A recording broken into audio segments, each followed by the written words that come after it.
एक बार की बात है, एक आश्रम में 3 शिष्य रहते थे। तीनों ने अत्यंत मेहनत से अपनी शिक्षा संपूर्ण की। तत्पश्चात तीनों शिष्य गुरुदेव के पास गए और बोले, गुरुदेव, अब हमारी शिक्षा संपूर्ण हो गई है, अब गुरु दक्षिणा देने का वक्त आ गया है। गुरुदेव मुस्कुराए और बोले, यदि तुम लोग मुझे गुरु दक्षिणा देना ही चाहते हो तो कल मुझे एक थैला सूखे पत्ते लाकर दे दो। तीनों शिष्य मंद मुस्कुराए और उन्होंने सोचा कि सूखी पत्तियां लाना कौन सी बड़ी बात है।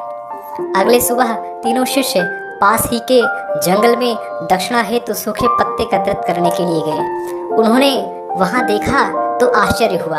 जंगल में सिर्फ एक मुट्ठी सूखे पत्ते बचे हुए थे। यह देखकर वे तीनों बहुत अधिक परेशान हो गए। उन्होंने सोचा, अब गुरुदेव को दक्षिणा कैसे देंगे।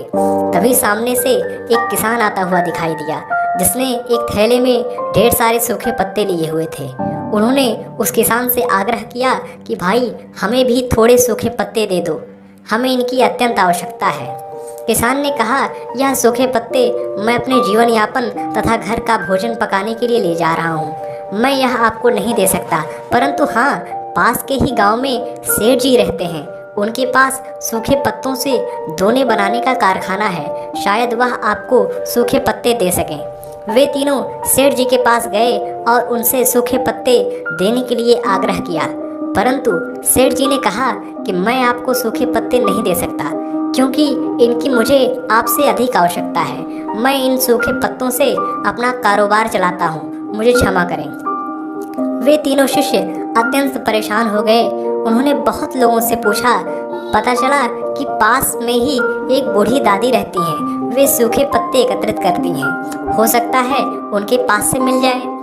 तीनों बूढ़ी दादी के पास गए और उनसे सूखे पत्ते देने का आग्रह किया, परंतु बूढ़ी दादी उन सूखे पत्तों से औषधियाँ बनाया करती थी, तो उन्होंने भी मना कर दिया।